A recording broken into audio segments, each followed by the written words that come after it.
எர்ணாகுளத்தில் baby சக்கலக்கல்ங்கிற Siddique தன்னோட மனைவி ஜான்சி சக்கலக்கல்ங்கிற பிந்து பெண்ணிக்கர், மூத்த பையன் பிரின்ஸுங்கிற திலீப், ஜீன்ஸுங்கிற 2வது பையன் தியான் ஸ்ரீனிவாசன், ஷீனுங்கிற 3வது பையன் எல்லாரோட சந்தோஷமா வாழ்ந்துகிட்டு இருக்காரு. இதுல திலீப்போட 2 தம்பிகளுக்கு கல்யாணம் ஆயிடுச்சு. மூத்த தம்பி மனைவி கர்ப்பமா இருக்கா.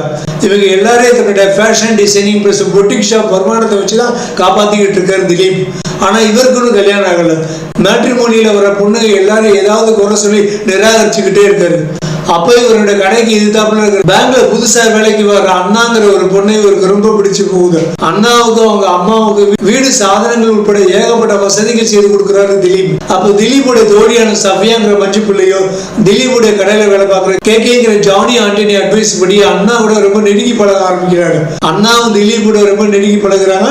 2 பேரும் போன் நம்பர் ஷேர் பண்ணிக்கிறாங்க, மெசேஜ் பண்ணிக்கிறாங்க. அப்ப திலீப் அண்ணா கிட்ட ப்ரப்போஸ் பண்றாரு.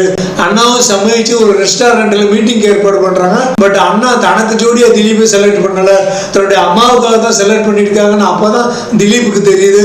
அதனால ரொம்ப நொந்து நூடுல்ஸ் ஆகுறாரு திலீப். அடுத்து இவருக்கு வேற ஒரு பொண்ணு சிஞ்சிங்கிற ராணியார் அண்ணா கிட்ட இருந்து ஒரு மேட்ரிமோனியல் கூடிய ஒரு ப்ரப்போசல் வருது. சிஞ்சியை நேர்ல பாக்குற திலீப் அவங்க அழகுல மயங்கி கல்யாணத்துக்கு சம்மதிக்கிறாரு. ஆனா சிஞ்சி ஒரு விளாக் யூடியூபர். கல்யாணம் தடபுடலாம் கொண்டாட்டத்தோட சிஞ்சியோட YouTube channel subscribers voting plus சம்மதம் பிளஸ் ஆசீர்வாதத்தோட ஜாலியா ஒரு விளாக் மாதிரியே நடக்குது. ஆரம்பத்துல சிஞ்சியோட யூடியூப் ஆர்வத்தை பார்த்து அவரை மோட்டிவேட் பண்ணி சப்போர்ட் பண்ற கணவன் திலீப், மாமனார் சித்திக், மாமியார் பிந்து படிக்கிற கணவன் தம்பிகள் எல்லாரும் சிஞ்சியோட யூடியூப் விளாக் ஆர்வம் அதிகமாகறதுனால பின்னால ரொம்ப பாதிக்கப்படுறாங்க. சிஞ்சி வீட்லயும் வெளியிலையும் பண்ற யூடியூப் அட்ராசிட்டிகளால என்னென்ன குழப்பங்கள் விபரீதங்கள் நடக்குதுன்னு நல்லா ஜாலியா எமோஷனலா பிளஸ் நிறைய மெசேஜ்களோட சொல்ற படம் பிரின்ஸ் அண்ட்